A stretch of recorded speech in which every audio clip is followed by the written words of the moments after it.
Commission इनके बाप का है। अगर कोई गलती हो जाती है तो गलती को मान लेना क्या गलत है?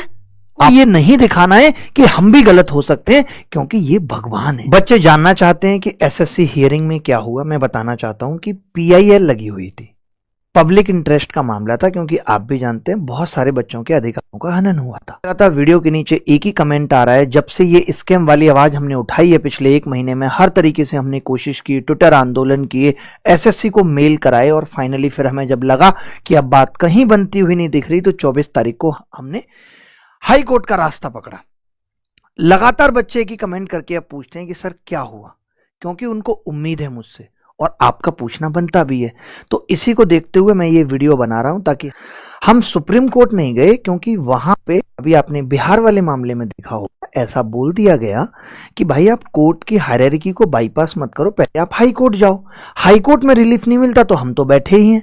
और एक फायदा इस चीज का ये भी होता है कि अगर आप डायरेक्ट सुप्रीम कोर्ट चले जाते हो और वहां पे आपकी सुनवाई नहीं होती, तो आपके पास कोई और ऑप्शन नहीं बचता, जैसा आपने नीट के मामले में देखा। तो हाई कोर्ट जाने के पीछे वजह यही थी, ताकि अगर हमें हाई कोर्ट में रिलीफ ना मिले तो हम आगे भी जा सकें। वैसे ये जो मामले होते हैं, ये इनका जो जुरिडिक्शन कोर्ट है वो कैट होता है, सेंट्रल एडमिनिस्ट्रेटिव ट्राइब्यूनल। अब मैं आपको पूरी बात एक एक करके बताता हूं। 24 तारीख को पिटीशन लगी थी, पीआईएल लगी हुई थी। वहां पे क्या हुआ कि उस दिन सुनवाई नहीं हो पाई, तो कल सुनवाई हुई 12 बजे।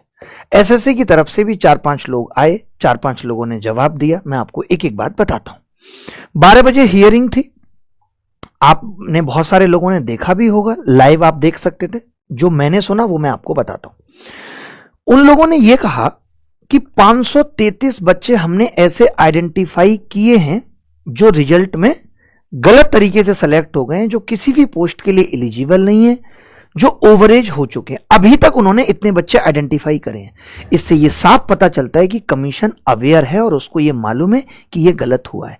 जब कमीशन को यह पता था, तो क्या कमीशन उन बच्चों को निकाल करके एक नोटिस जारी करके जो बॉर्डर लाइन पे बच्चे थे उनको इन नहीं कर सकती थी? बट नहीं। नमस्कार दोस्तों, कैसे हो सभी लोग। उम्मीद करता हूँ बहुत अच्छे होंगे। भाई एसएससी स्कैम को लेके जो कोर्ट केस था, जो कोर्ट अपडेट्स है, उसके रिगार्डिंग आप लोग लगातार वीडियोस देख रहे हो, और लगातार आप लोग का सवाल यही है, क्या सर एसएससी जीडी का सेकंड लिस्ट मेरिट आएगा? क्या एसएससी सीजीएल का रिवाइज रिजल्ट हुआ है, या फिर एसएससी सीजीएल का जो मेंस एग्जाम लगा हुआ है क्या वो पोस्टपोन्ड होगा?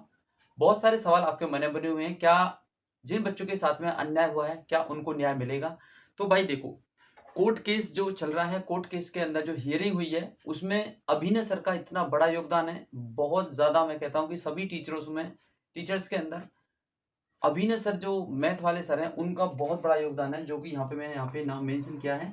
तो अभिनय सर इस चीज पे पूरी ताकत लगाए हुए हैं, पूरा फोकस उन्होंने बनाया हुआ है, और हर प्रकार से कोर्ट केस की जो अपडेट है, जो वकील साहब के साथ में, एडवोकेट साहब के साथ में जो कैट की मीटिंग की है सर ने, केस फाइल के लिए, जो केस फाइल करने के लिए उन्होंने पूरा जो ऑथेंटिक यहाँ पे प्रूफ थे उनको इकट्ठा किया, वो सारी चीजें हैं।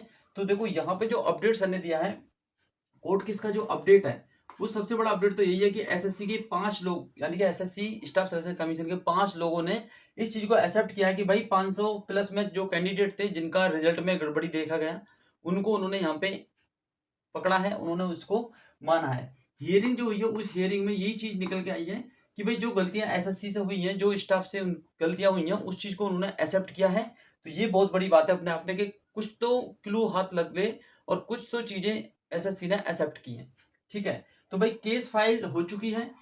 अब देखते हैं कितनी जल्दी इस पे रिजल्ट बनता है, कितनी जल्दी इसकी प्रक्रियाएं चलती हैं।